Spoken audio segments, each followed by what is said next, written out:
But to highlight where we need to go, the thing that Governor Schwarzenegger signed in 2005 and then reaffirmed in AB 32 is we need to be down in this, I'll call it the green zone, but with the Iraq issues, I'll just say the environmental sustainable zone there, by roughly 2050. The path that California laid out and that the federal government under President Obama, which sounds very nice for me to say, I have to admit, is this path here. This is the path that would bring us back, essentially follow AB 32, meaning bring our emissions back to the 1990 levels by 2020, and then down to this 80% cut by 2050. And if I just highlight where the Europeans are, this yellow, orange-colored rectangle, that's the window that Europe is committing itself to pass through in 2020, meaning cuts of between 25 to 40% less than the 1990 levels by 2020.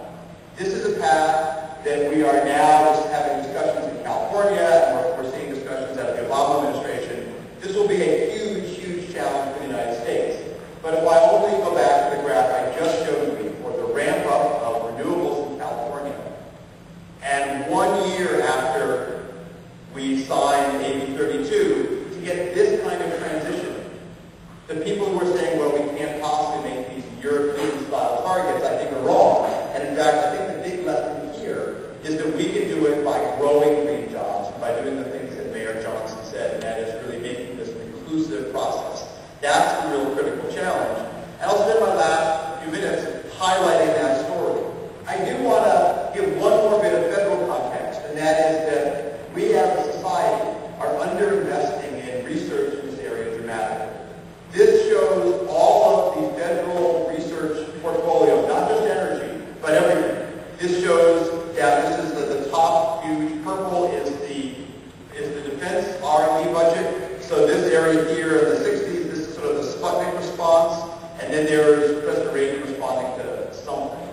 This purple down here is the space program. This is the Apollo over here. And I want you to focus on the bottom two. The orangish color, it's hard to tell exactly what it is on your screen. The orangish line running along the bottom with this bump in it, that's the energy R&D budget, research and development budget, showing the ramp up done by President Carter and then the ramp down done by President Reagan. But just contrast the bottom two lines.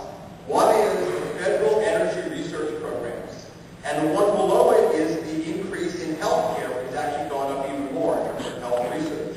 In fact, we know from looking at the private sector that federal investment, if done well, really does generate not only jobs, but also new companies and innovation. If I compare the private sector increase in funding in those two areas alone, energy and healthcare, you get a picture that looks like this. From the 80s to today, private sector investment in healthcare, the top line, has gone through about a factor of 11 increase during the time that the public sector money doubled, meaning there was more than a five-fold multiplier from public monies into private investment entrepreneurs. By the same token, public monies in energy, which basically didn't go anywhere, led to a decrease in private sector money. And so essentially, if I look at this graph, what it says is that we will all live long enough to see the error of our ways. So that's an unacceptable place to be. Thankfully, and this is the same picture just highlighted, that shows the Carter run-up, and then the Reagan run-down in spending on energy research, and then the private sector kind of petering out up until just recently when the private sector began to invest again in energy. And thankfully, President Obama added his doubling of the federal energy research budget under the guidance of a Californian, Stephen Chu, Nobel laureate and former professor at Stanford and director of Barnesburg National Lab. So the Californication process in DC continues.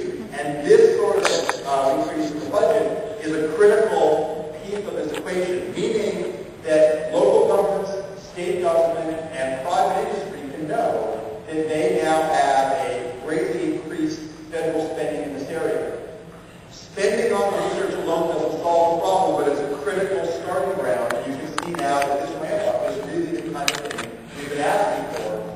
now up to us to put these types of programs in practice.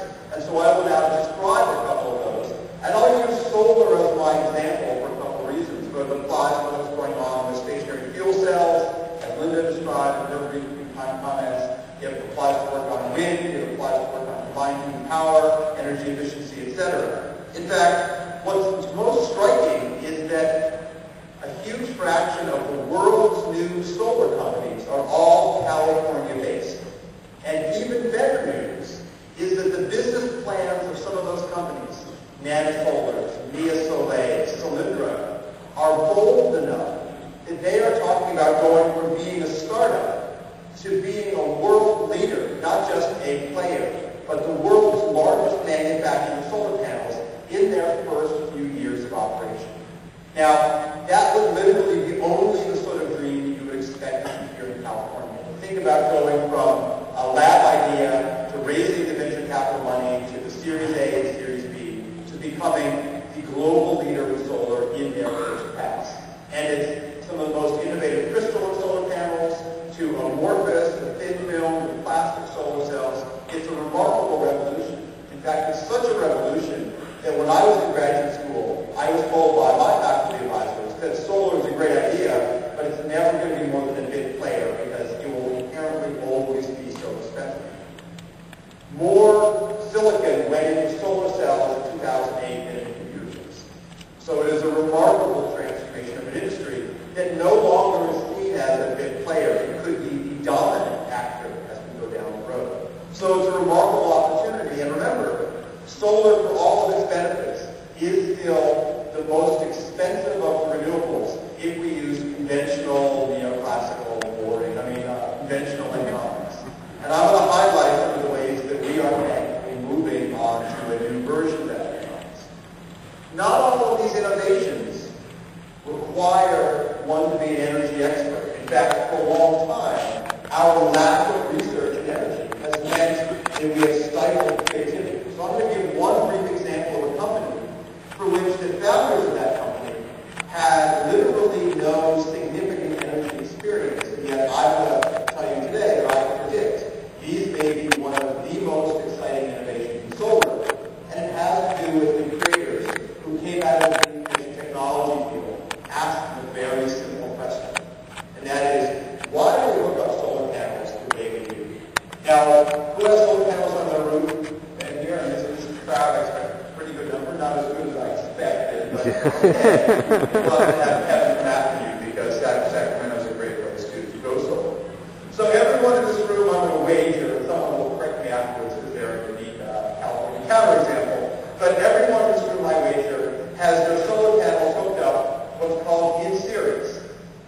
One is connected to the other, connected to the other in a chain, and there's a reason for that. That is that solar panels, sorry for the electrical engineering lesson, but solar panels produce direct current, whereas we all primarily use alternating current. Someone will say, I have create a cabin, and all DC, and yes, it's true, and I'm impressed, but I'm going to get to the bulk of the story. Just let the details. So we connect our solar panels together in series because inverters, the power electronics to make an AC signal out of that DC power are expensive, or they were expensive. They are not expensive anymore. In fact, the electronics in your cell phone largely allows you to get away from that. And so, in fact, if you look at the solar panels on the rooftop connected in series, you discover something crazy. This is a snapshot of the output of panels on my roof. The blue ones at the top are producing just about their peak, but notice there are two panels down at the bottom. In this case, there is zero output because there's a big tree right there. I had to install solar, this is what I do, but I have a tree my wife wouldn't cut down. I don't want to cut down. Just to clarify that. But it means that two of my panels have no output, and so my whole array output is depressed. Because when they're in series, the worst performing